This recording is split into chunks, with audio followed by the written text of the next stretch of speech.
So what is a community? To the ordinary people, a community is a place where one lives, works, and plays. Loosely, it may refer to some subgroups, as in a community of pastor, priest. Thus, we hear about the quest for community, which is some kind of obsession for community and its value as manifested in age groups, youth, middle age, or elderly, or interest groups like political, religious, or economic. So when we say a community, it is a group of people living in the same place, town, sharing attitudes, interests, and goals.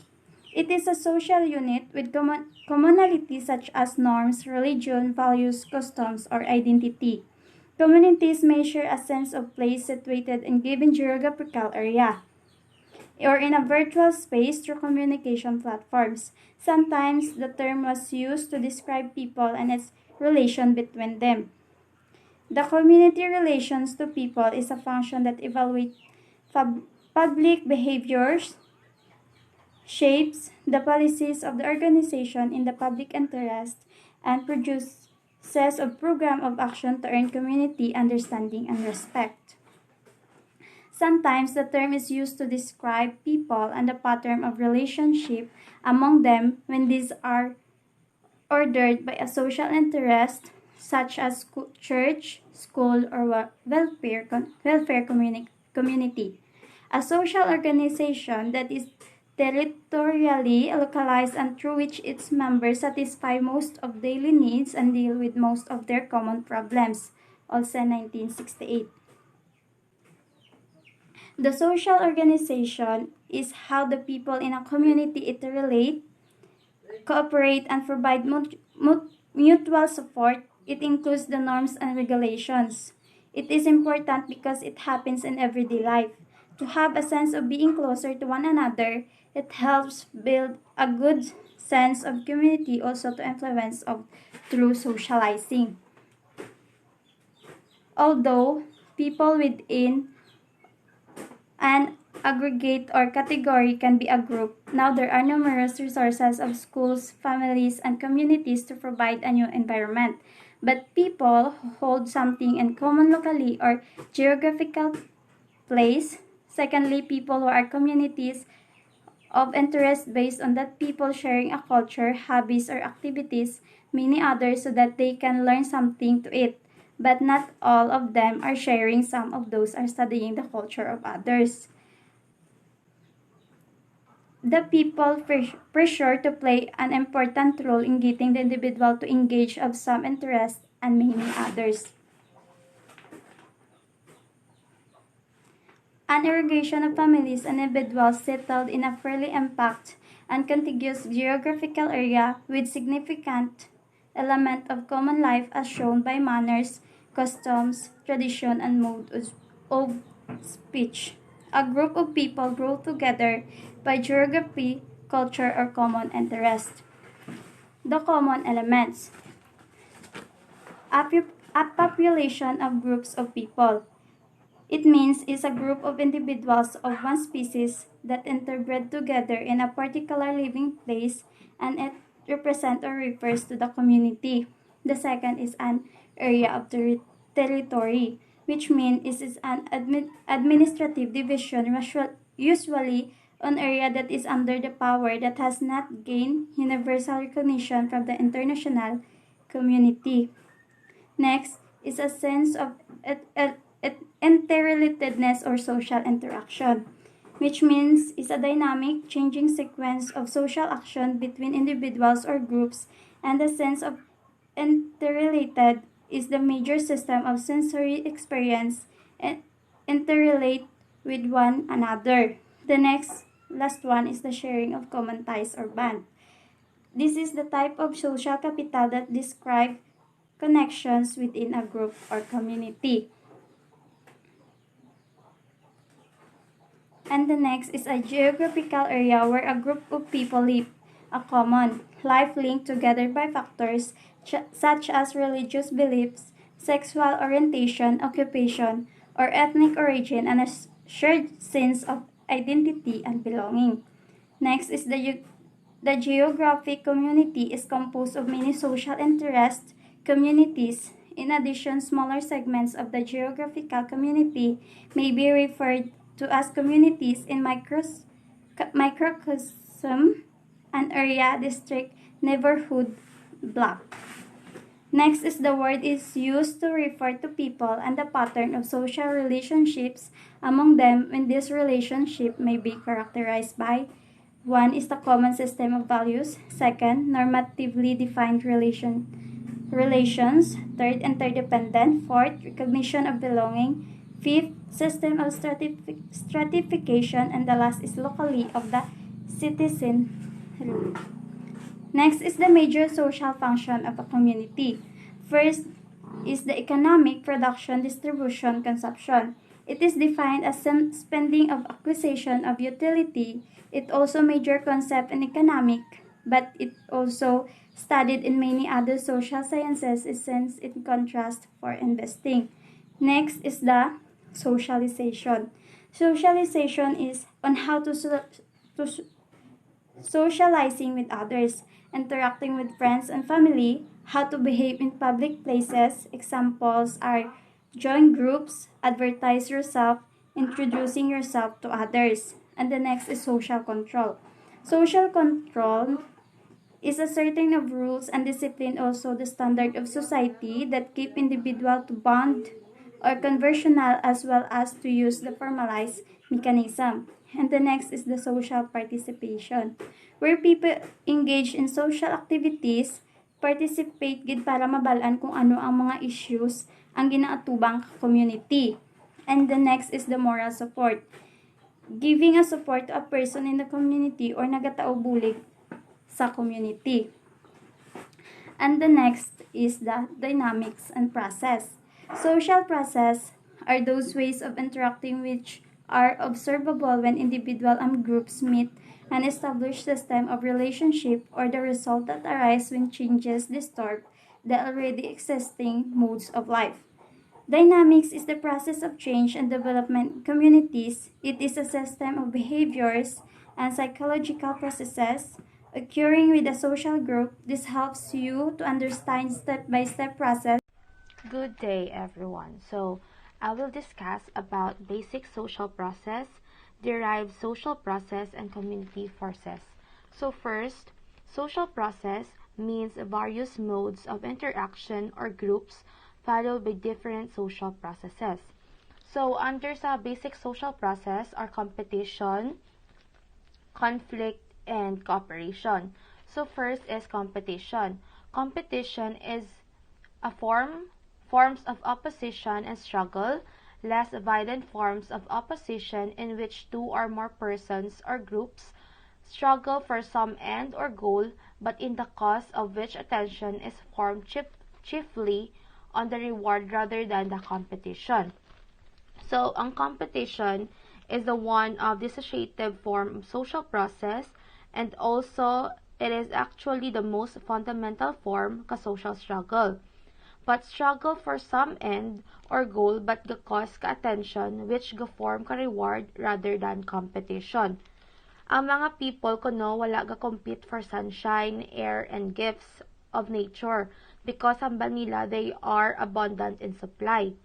Mostly people ga compete for power, name, fame, glory, status, money, luxuries, and things nga hindi dali ma-access. For example, may ara ang mga normally more people who wants jobs than there are jobs available. Hence, may ara nga competition for them, amang sa mga tawo nga already employed, may ara gidya nga competition for better jobs. Hambagan ni Bogardus, competition is a contest to obtain something which does not exist in quantity sufficient to meet the demand. Ang competition is makita in every society and in every age. Also, makita man ni in every group. Competition is not a personal action. It is an interaction without social contact. So, the second is conflict. Conflict may develop from competition. Forms of emotionalized and violent opposition in which the major concern is to overcome the opponent as a means of securing a given goal or reward. motivated by the desire to secure a scarce goal or common values. Focus of the attention is the opponent with the intention of blocking, distraction, and defeat accompanied by fear, hate, and anger. So conflict, it may develop from competition. It is a universal and fundamental social process in human relations. Conflict is also a goal-oriented, but unlike sa cooperation and competition, gasik ini para makapture ang ana goal by making ineffective the others nga gasik man kananda. Conflict is an ever-present process. Ka-exist gid ini in all places and all times. Conflict is also universal. It cannot be definitely said when conflict came into existence or there is no definite cause for its emergence. According kay Freud, the cause of conflict lies kuno in man's innate or inborn aggressive tendency. Other people is gina-point out nanda nga ang differences in attitudes, aspirations, ideals, and interests of individuals is gonna give rise to conflict. The third one is cooperation. So, cooperation is more specific aspect of human intercourse having to do with mutual aid or alliance of persons or groups seeking some common goal or reward. Important characteristics is the mutual advantage to gain by cooperating members through sharing the performance of common tasks. Pattern of cooperation is acquired in a family and friendship groups. So, cooperation is isa ka fundamental process of social life. It is a form of social process in which two or more individuals or groups go work together for them to achieve their common goals. Ang cooperation is a form of social interaction in which all participants ga-benefit by attaining their goals. Ang important characteristics of cooperation are an associative process of social interaction which takes place between two or more individuals or groups. Cooperation is isa man ka universal process nga makita in all groups, societies, and nations. When some people cooperate for the common goals, then may ara gid nga cooperation and ginatawag ina nga general cooperation. Cooperation is gabuli gid mag-progress ang aton community. Cooperation is an urgent need of the present day world. It is not only needed among individuals and groups but also among nations. So, derived social process, there are four. First is accommodation. Second is assimilation. Third is amalgamation. And acculturation. So, first is accommodation. Accommodation is a process which follows competition or conflict. It is both a condition and process. A condition, it refers to the fact of equilibrium between individual and groups and the rules of the game, which as developed.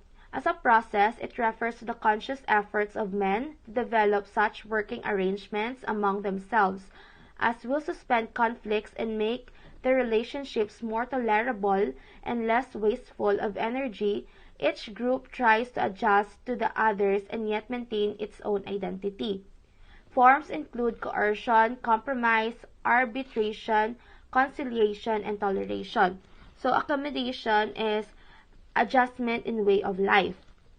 Accommodation implies the process of social adjustment. It is a process through which individuals or groups make adjustment to the changed situation to overcome difficulties faced by them. Sometimes, new conditions and circumstances arise in the society, like for the individuals. They must have learned to make adjustment to the new situation. Accommodation means adjustment oneself to the new environment. Like, parehas ka natin, duma-adjust kita sa new normal tulad. Accommodation is not confined to any particular stage or to any fixed social situation. So, the second is assimilation. Assimilation is a process of interpenetration and fusion in which persons and groups acquire the memories, sentiments, and attitudes of the other persons or groups and by sharing their experiences and history are incorporated with them in a common cultural life. In short, it is a cultural fusion, a blending of values, attitudes, and beliefs. Occurs slowly in time and is facilitated by learning the language of the group, friendly and tolerant attitudes of the members, and the similarity of cultural patterns. So assimilation is a social process where cultural traits of one group, generally small and underdeveloped, get collapsed to the cultural traits of the next group. It involves some kind of penetration or fusion of cultural elements whereby persons or group accept the cultural traits, attitude, beliefs, and sentiments of another. Next is amalgamation. Amalgamation is intermarriage of persons coming from different ethnic groups. Hastens assimilation by making the physical and cultural characteristics of the two ethnic groups similar. So amalgamation is refer to some kind of biological fusion through intermarriage of persons coming from different groups. Amalgamations is also refer to the blending, combination, addition, or being oneness of different races, class groups, societies, and many more.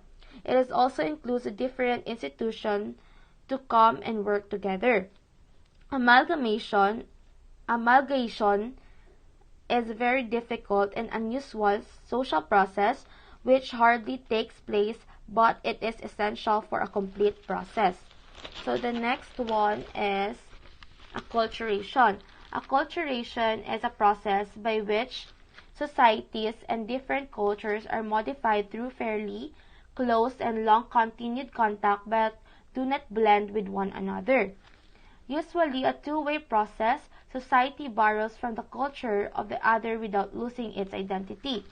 So acculturation, it is a social process where group blends in and takes some characteristics of another culture.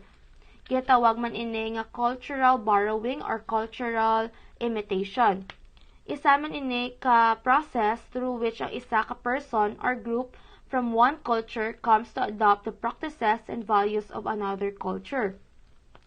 For example, ang Native Americans is gonna replace or gina-modify nila ang certain societal or cultural elements such as dress, language, or religion up contact with the Europeans. So the next one is community forces. So in community forces, there are 7.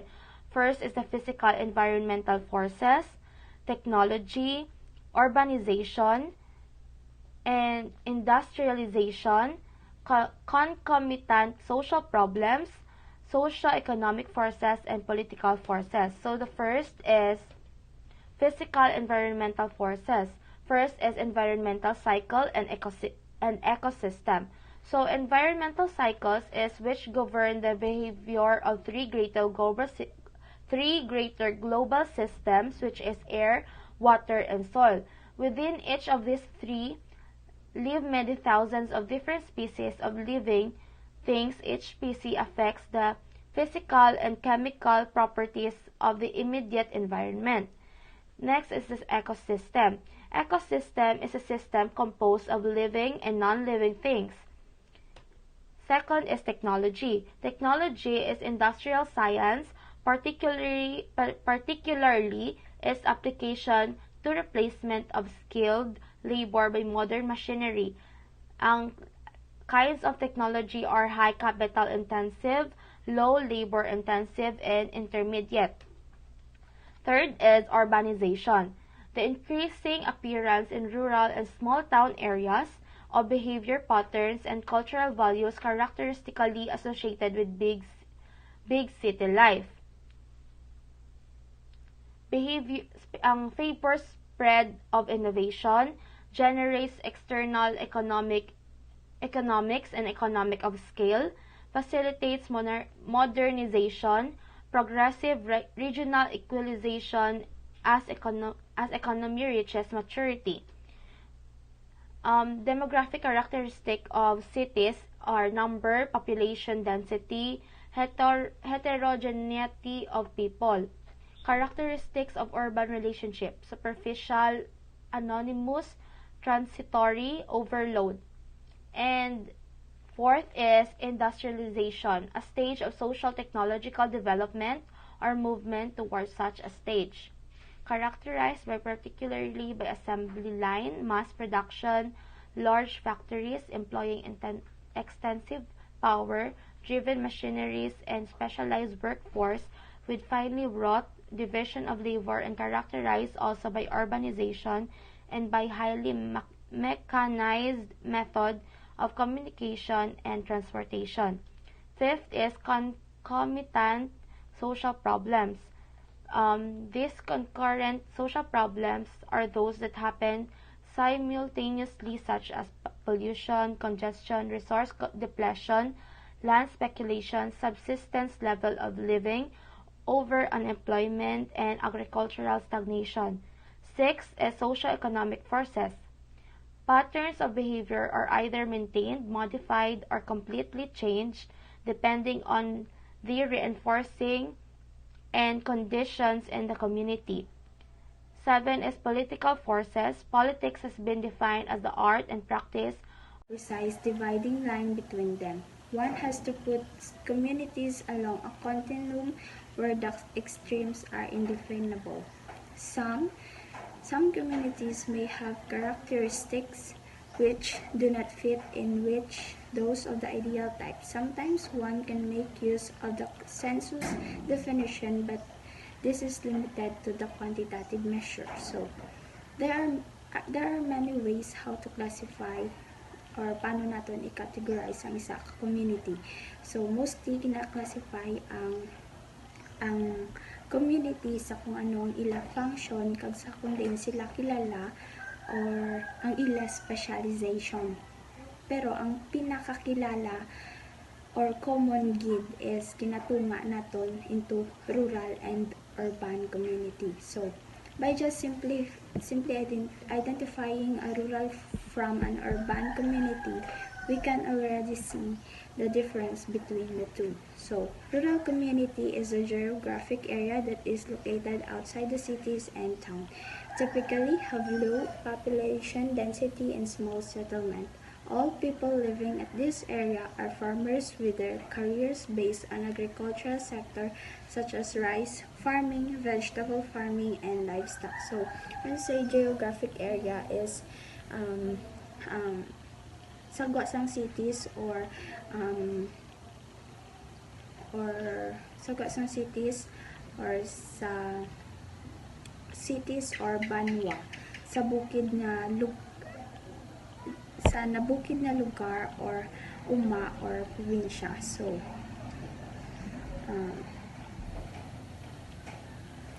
rural community, we can also rural community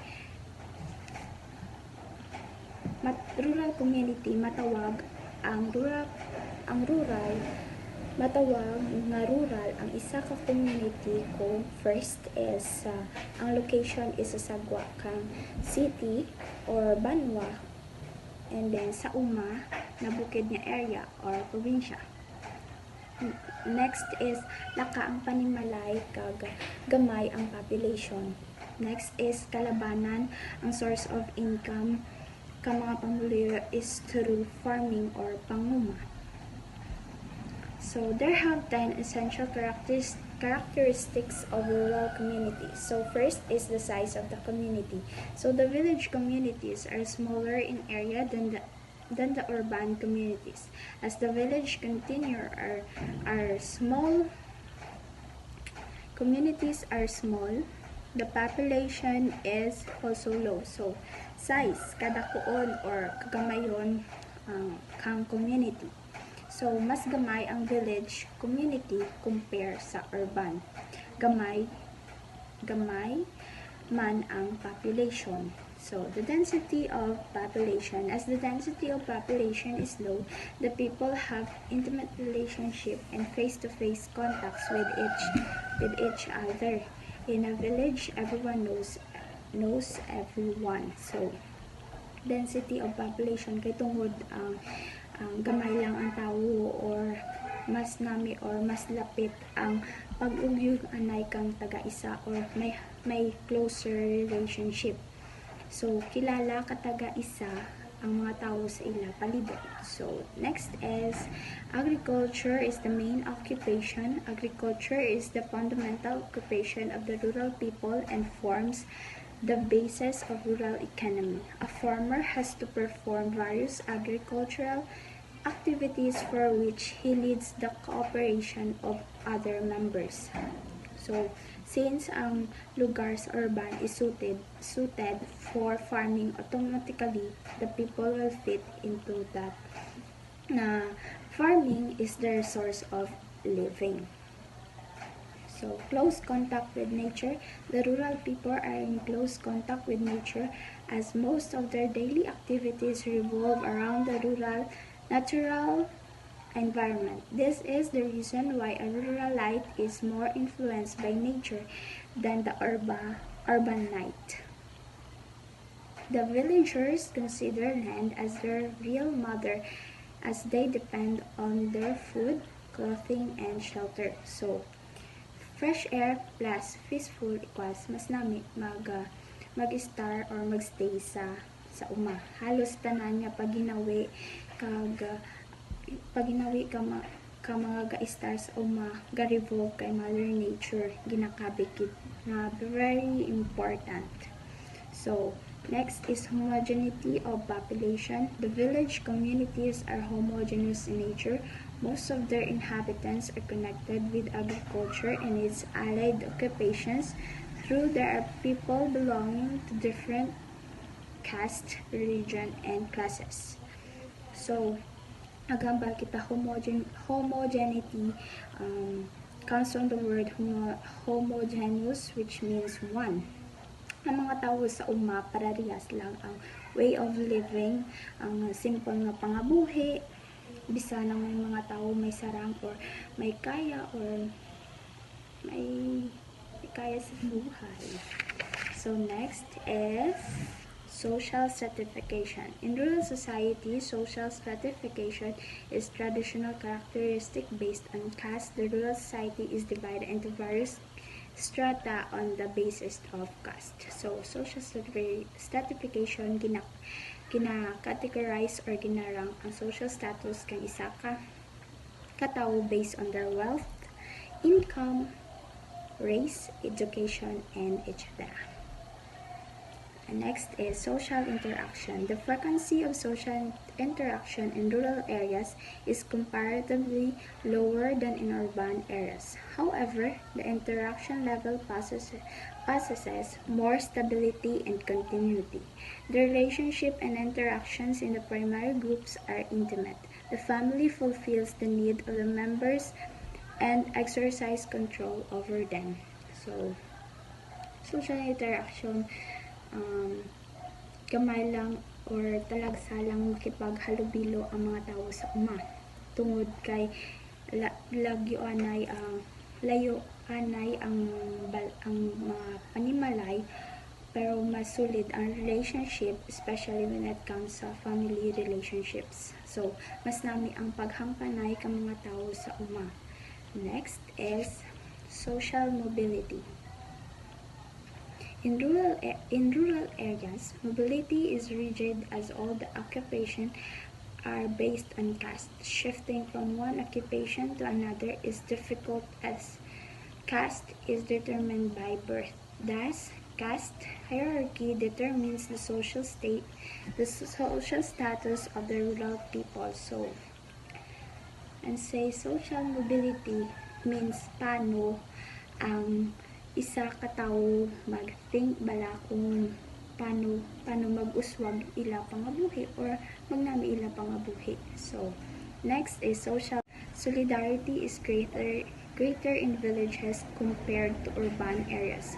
Common experience, purposes, customs, and tradition form of the basis of unity in the village. So mas nami or solid ang paghugpong ka mga tao sa uma tungod may common or some experiences, purpose ang ila na ginapatihan ang tradisyon.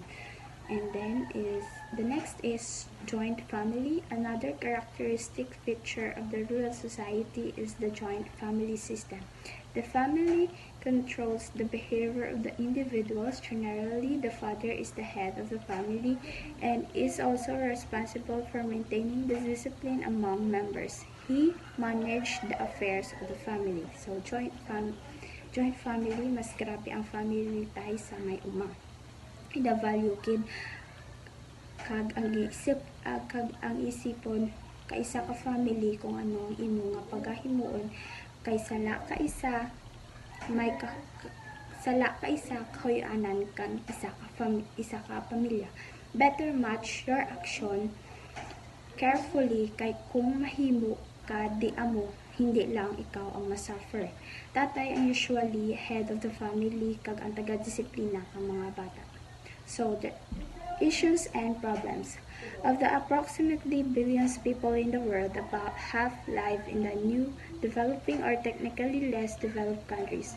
Most people in these countries live in the rural villages. By and large, then, living conditions in villages in the newly developing countries are likely to be categorized with the following major problems. So, first is poverty, related to agriculture, underproduction, economics, underdevelopment, unemployment, sometimes actual hunger or famine. So, poverty means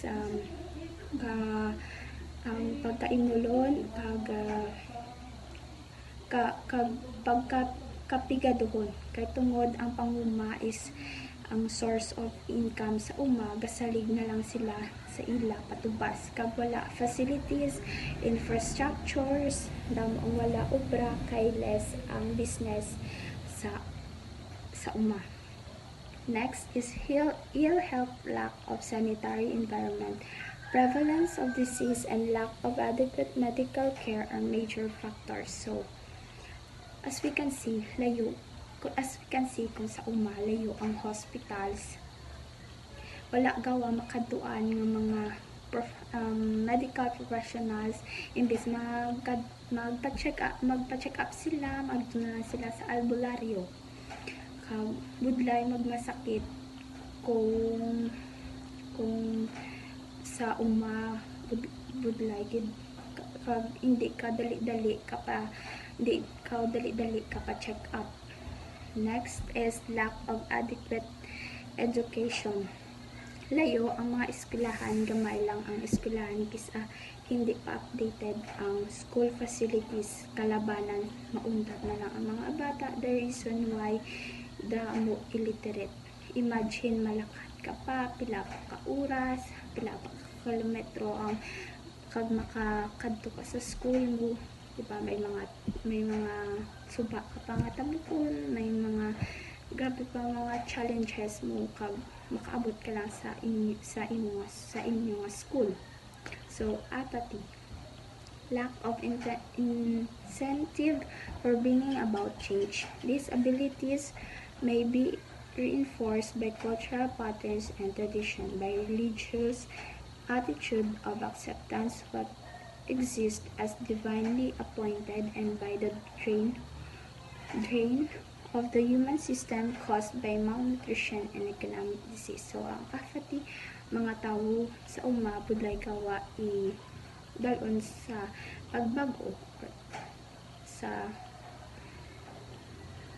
pagbago kung ano ang nakasanayan or tradisyon nila, amo na lang na ang ila nga ginasunod, hindi na sila gusto sa pagbago, kaya gusto nila amo lang na ang ila nakasanayan. So that is all about my report. Thank you. Bye.